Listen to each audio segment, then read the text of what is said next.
Okay, so I've had roommates and neighbors try to kill me both with direct and indirect means. So yeah, I've had some pretty bad luck. Let's revisit those traumatizing experiences. In college, my roommate was randomly assigned.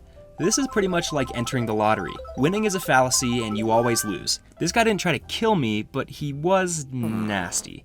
For the story, let's call him Clark. One day I came home from class, sat at my desk, and I caught a strange smell. In a dorm room, it had to be close, and if it wasn't me, then it was him. In this room, we shared a mini fridge and could easily access each other's belongings. I had a mug on my desk filled with pens, highlighters, and scissors. I needed my scissors that day, so I pulled them out and I noticed something. They were covered in a foul-smelling crust. I asked Clark, "Do you know what happened to these?" And he looked over and said, "Oh yeah, I used those to cut up some cheese earlier." Clark, the cheese monster, had the audacity to use my scissors as a cheese cutting device. Not only this, but he just put them right back in the mug like it was no big deal. Who does something like that? He didn't even bother to wipe the cheese remnant off. I mean, at least lick it off.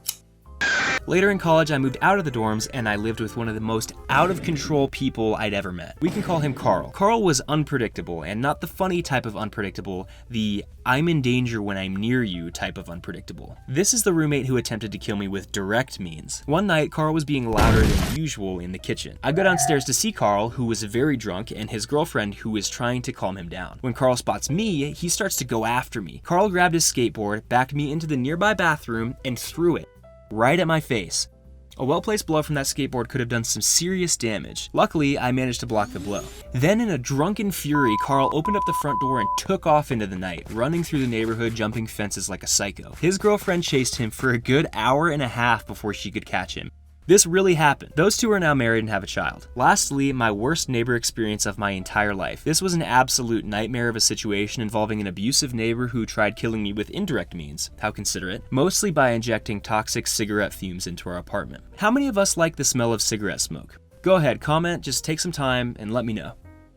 Okay, so I hate it. If you smoke, I get it, but the smell gives me headaches and it just tears my throat up. Now imagine your home is smelling like that 24/7. My wife and I should have seen the red flags. They lived above us, and on one of the first nights, they were wrestling really loudly at 3 a.m. It woke us up and it kept us up too. Not long after that, this guy and his girlfriend unfortunately started to scream at each other and also seemingly hit each other as well. This is bad, obviously, for a whole lot of reasons. Of course it's loud, but more than that, it also sucks to know that a couple is abusing one another pretty much right in front of you and there's nothing you can do to stop that. We considered calling it in, but this guy seemed extremely aggressive and we really didn't want to get on his bad side. Finally, they started smoking, and I mean all of the time indoors. It found its way into our unit just as if we were the ones smoking all the time. One small detail, we lived in the southern half of the USA at that point and it was July, so it's just about as hot as it can get. If we turn on the AC, the system would blow even more smoke in through the air vents. And if we didn't, then we just melted. I remember waking up one night almost choking due to the thick smoke.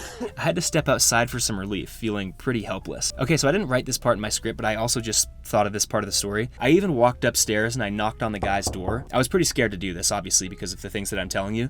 And he opened it, and I told him it was me. I was his downstairs neighbor. And he said, "Oh, sorry, man. Was I being too loud?" And I said, "No, yeah, but that's not what I'm here for. I was actually wondering if you could just maybe smoke outside." And he looked at me like I had just discovered the cure to cancer and I had presented it to him. And I said, "This is yours now. Do with it what you please." He was so dumbfounded, like he couldn't understand that this could possibly be affecting anybody else, even though he was smoking indoors in an apartment building. And he was just like, okay, I guess I can do that. And of course he didn't do it, but I tried.